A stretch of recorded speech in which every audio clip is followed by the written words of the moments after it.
my 2 cents on the Dr. Cheyenne Bryant situation. So we live in an era where advice is everywhere. Everybody has an opinion and they can share it. But there is a massive difference between someone who has lived life and someone who is trained to help you navigate yours. Stop your stride. Oh yeah, now take 'em easy, no wahala. Oh, we there for you, my sister, make you shine bright. Oh, career, life, and love, we got the key to be everything you want to be. Come on now, make we go, make we go. Oh yeah, make we go, Joe. Career,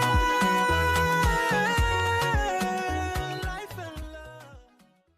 To be transparent with you, my credentials include a master's in human development, a master's in career counseling, a PhD in secondary education. I'm a licensed clinical mental health counselor, a national certified counselor, and I'm also a certified career counselor. I didn't do this just for the letters. I did it because your mental health, your career are too important to be handled by guesswork.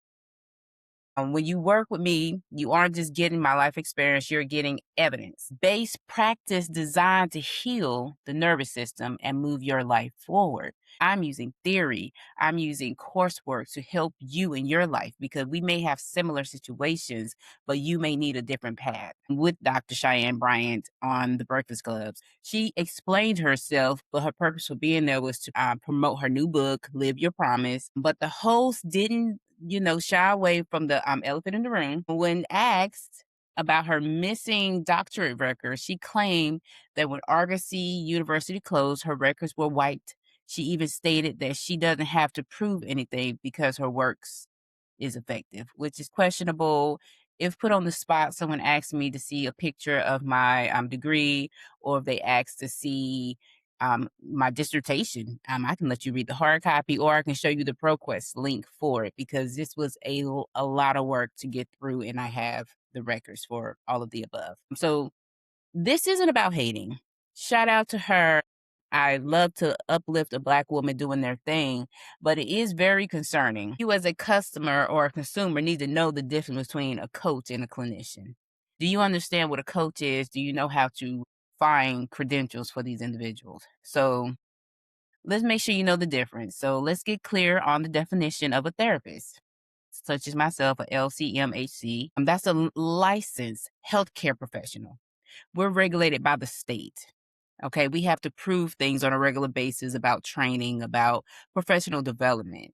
This is like a real deal hard work that includes hours. So you're trained to diagnose mental health disorders, and we follow strict ethical codes and HIPAA, of course. And there's a lot of laws when it comes to HIPAA. So a coach, on the other hand, works in a unregulated industry.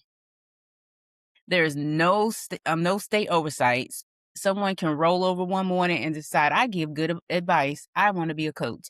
They can jump up, put on a suit, throw on some pearls, and say, I'm a coach.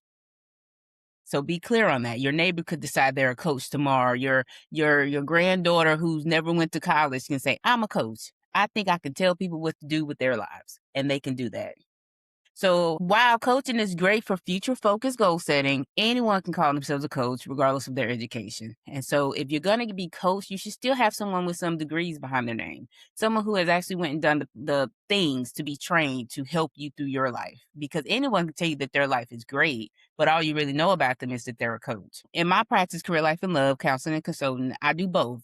But I am very clear with my clients about which hat I am wearing. So when a public figure uses the title doctor or a psychology expert without a clinical license, it creates a halo effect where you might trust them with deep trauma they aren't clinically equipped to handle. So one big misconception I want to clear up: you do not need a PhD in counseling to be a therapist.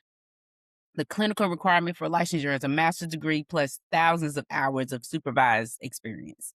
However, if someone uses doctor title, that degree should be verified. Whether it's a PhD in psychology or, in my case, a PhD in secondary education, that degree represents a level of research rigor that informs our work. The key is transparency. What is the degree in, and is there a license behind it? I think this is very important. As a consumer, you should do your homework. Look up your licensed board certified individuals. Google them. If you Google someone who claims to have a PhD, you should be able to find their dissertation somewhere. It is mandatory for us to upload that into ProQuest. If they are claiming that the school is shut down, I'm really questioning the credentials of that school. So if you can't find your transcript or your PhD, that is a red flag. Coaches cost way more than counselors. And, as I said, I have a balance of both within my practice, but I make sure that I'm giving my clients what they need. So if someone comes to me and they are showing signs of a mental health illness, I am not going to just coach them for future. We got to go back and work on the past. So that means that they are not eligible for coaching. They need a counselor. The problem with many coaches out here, they're not properly referring individuals to these counselors that they need to be referred to. That is very problematic. That is a misuse of power.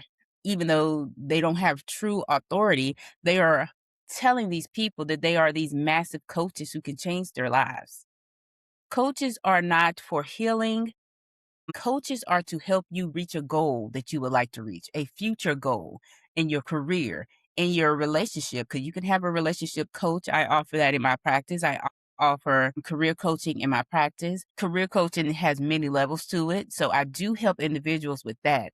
But if you are exhibiting anxiety, depression, or any other mental illness, we have to pause so that you can go and get the proper mental health counseling that you need. So just to share more information about me, if you're a minority woman currently feeling stuck in a toxic workplace, I am doing a 4-part series this coming June called Unbothered and Empowered. This starts June 10th. If you would like more information on it, follow me. I will put the registration link in my comment section. It starts on June 10th, 6:30 to 8 o'clock, and the early bird special goes until June 1st. If you have more questions about it, let me know.